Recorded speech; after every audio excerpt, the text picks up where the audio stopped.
Hi, it's Linda here. I've got another mini album to show you today. This one is another different one. This type of mini album is called a TP, an upright TP mini.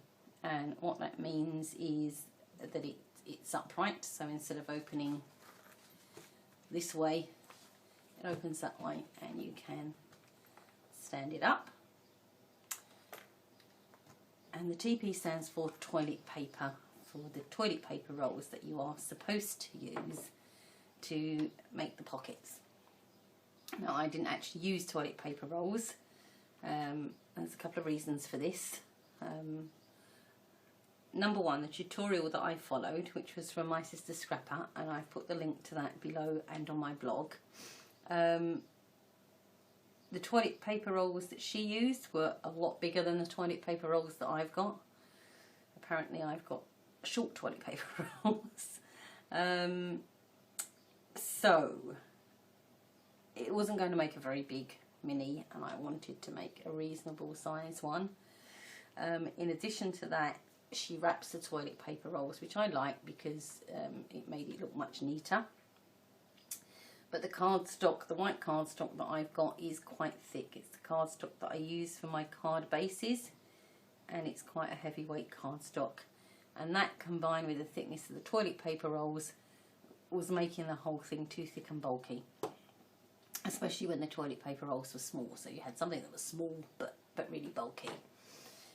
So what I decided to do in the end was that, as my cardstock was so thick, the sleeves that I made for the cardstock have actually replaced the toilet paper rolls. So I've made a toilet paper roll-less toilet paper roll mini. And because I made them without the toilet paper rolls, I was able to make the sleeves whatever size I wanted. So it's styled on a toilet paper roll mini, but it doesn't actually use toilet paper rolls. But you could use toilet paper rolls if you wanted to. When you follow the tutorial, or like me, if you've got heavy-ish weight cardstock, you could just make the sleeves and use those. So this is my project for the Ribbon Girl for a masculine challenge. I really suck at masculine projects. I really don't do very well with them. I like ribbons and flowers and stuff, so yeah. So I thought I would do something for a baby boy, because with babies you can pretty it up a bit more. So the papers, and I will put links to the majority of the items used on my blog. The link to my blog is below, so if you click on the link to my blog, you can follow the links to the items.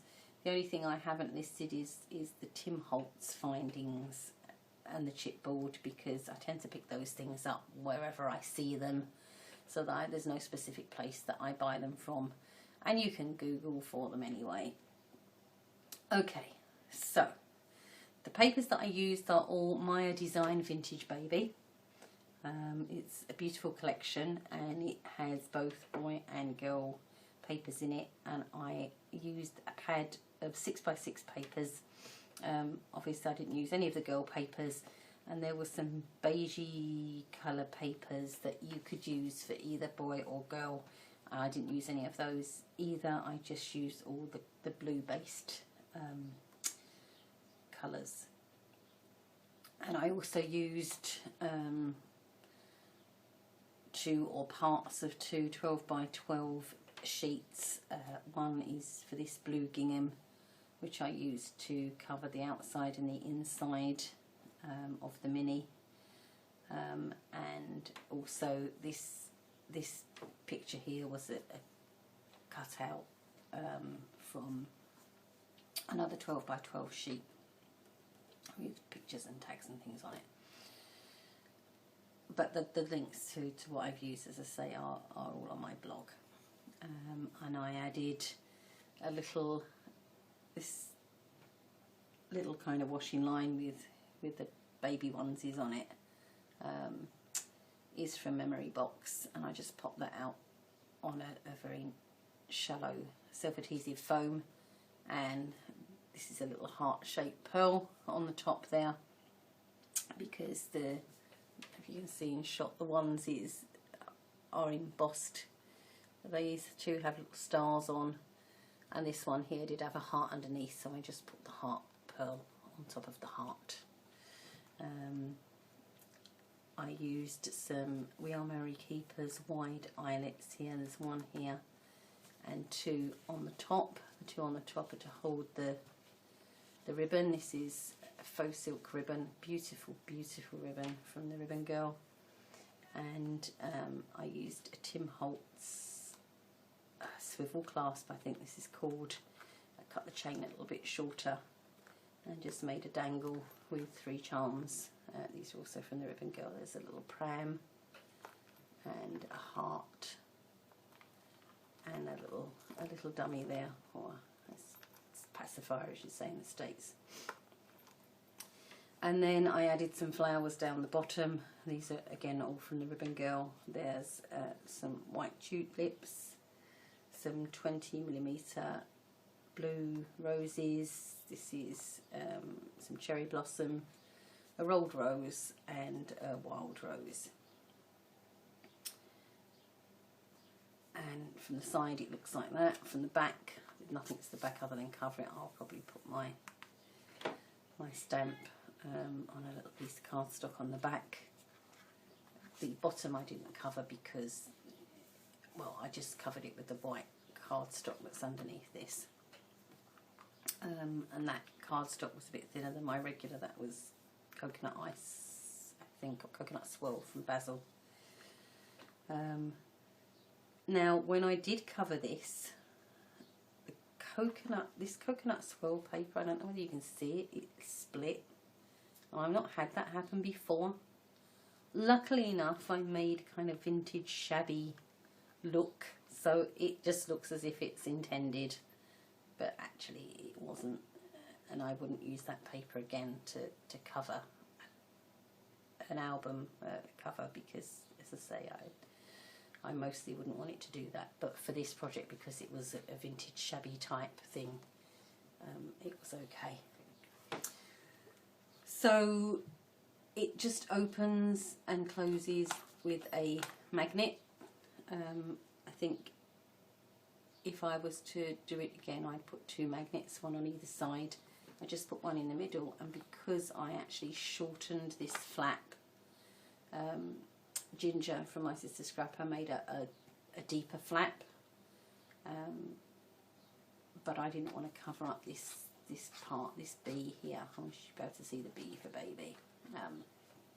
So I made my flap a little bit shorter, but in hindsight I probably should have put a magnet either side here.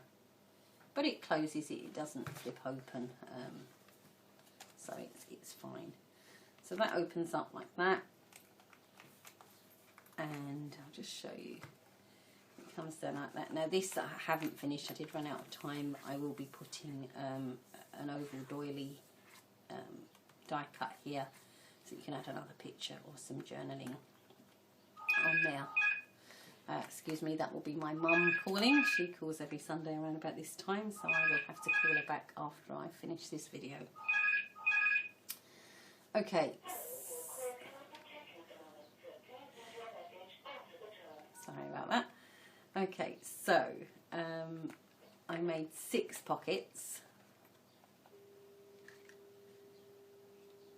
Okay, and I covered each of them with a different page from the papers. So I didn't really put anything. I put a little one of those heart pearls there again, and I may add some stuff. As I say, I did run out of time. I may add, you know, maybe some pearls in the corner or something to these.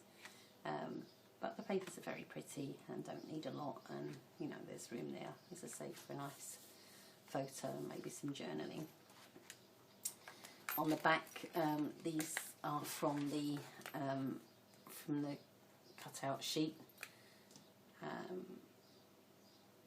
and I used, I think these are from the 6x6 cutout sheet. I'm not sure, that one definitely is, I can't remember this one. That's this Precious Little Darling, and there's just a little journaling spot there. Now, on the backs of the pockets, I used an oval die and this little rounded rectangle with a little heart cut out is from a CC Designs Make a Card die, and I thought that went really nice with that. I thought you could put a photo there and maybe a date there, or some journaling and a date there. And I did the same for all 6 of my pages, just on the back there. And then when you go inside the pockets, they all have a large tag like this, design paper on the front, and just plain white cardstock on the back. And each of them have a flower in the corner. I used 3 of these 20mm blue roses from the Ribbon Girl, and I just alternated them, so you have blue rose on the right there, and then a little white daisy on the left, blue rose on the right, daisy on the left, etc. And the reason I did that, well, there was 2 reasons. Number one, I thought it was more aesthetically pleasing to have them alternate rather than just go all the same, plus the fact it did help with it not being too bulky. If you'd have done everything on this side, it would have pressed it out. I don't think there would have been room to close the mini up. So close up like that, and the magnet keeps it all together.